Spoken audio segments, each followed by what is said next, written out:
Alrighty, so we are now wrapping up our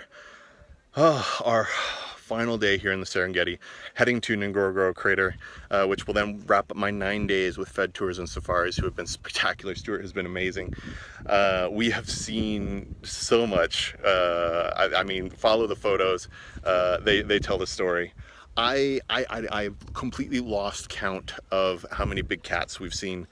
Um, Leopards in trees, leopards on the ground, leopard chasing a hyena today, leopards getting out of trees, leopards patrolling, marking their territory, big prides of lions, mating pairs of lions, big males with their gorgeous manes, lion cubs, a failed hunting attempt by a lioness. I want to say that I've probably seen more than 20, no, that's too low. I would say 25 lions at least. That's been spectacular. We ran into the cheetahs, a mother cheetah sitting on an anthill termite mound with her 3 cubs. Got close. One of the cubs came up and chewed on the cattle guard on the car, and probably would have jumped up if I hadn't gotten a little bit nervous and fidgeted and moved around a little bit and scared the poor guy off. I mean, we could almost reach out and touch him. The elephants here in Serengeti are absolutely spectacular. They're huge, they're majestic, they have beautiful tusks. We've gotten super close to a bunch of them. I don't know how many we've seen. The gazelle, the impala, all of it. I mean, and then the skies, right?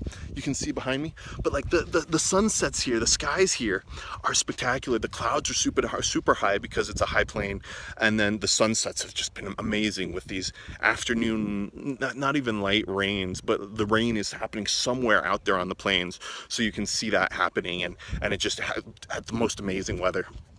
I mean, what else have we seen? There's so much here in the park alone over these 4 days. I've got to say, it was fantastic. I almost went for a shorter trip, and instead of doing the full 9 days, having that extra time was well worth the money, because it has meant that we've been able to go into a lot of areas where we are the only car on an animal, and these flies are the one annoying part.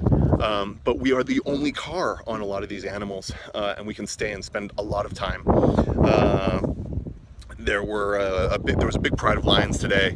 That was a little taste of how it could be. I think there were like 10 cars on these lions and on the leopard, which that was basically the first time there's been more than 1 or 2 other cars on any of the animals. And often, because we have the time, we can stay with animals for longer, or we can go farther afield into these back areas where, we don't see another vehicle for 10, 15, 20 minutes, like anywhere on the horizon even.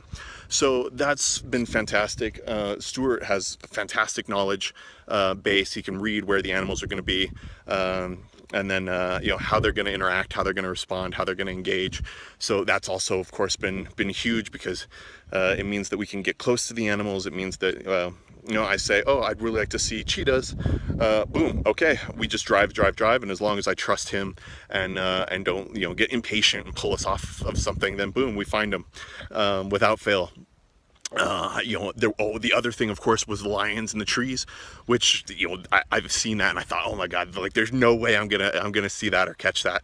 And sure enough, there were 9 lions in a tree, getting up, getting out, play fighting. It's spectacular. This park is utterly unreal. The Great Migration itself has also been pleasant, impressive. I mean, just seeing all of them. They're basically pretty scattered right now. So the main crossing, which I had hoped to catch when you see them come across the water, across the river, which is the really dramatic one, that happened a couple months ago, so there was no possibility of catching that.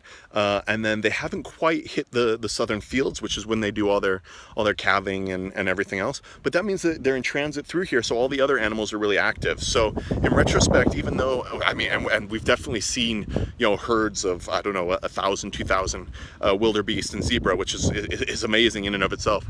But so yeah, in retrospect, I'm totally okay with the fact that I didn't get to see that crossing, because I've seen, 1,000 times more than everything else that I expected. Cannot wait for Ngorongoro Crater today and tomorrow. This is, a huge old volcanic crater that's there, that's not flooded, which means that it's full of animals and wildlife and everything else. So, thank you for tagging along. Let me know your questions. And again, I'm doing this trip in partnership with Fed Tours and Safaris, a little local operation here in Tanzania. And and for the Serengeti also, like when I think when people hear Serengeti, they often think Kenya. I know that's what I kind of thought. It's where I saw a lot of the tour companies operating out of. And I mean, I haven't done Kenya, so I can't compare, but God, this is the Serengeti down here. So Tanzania has so much to offer. It's been super easy.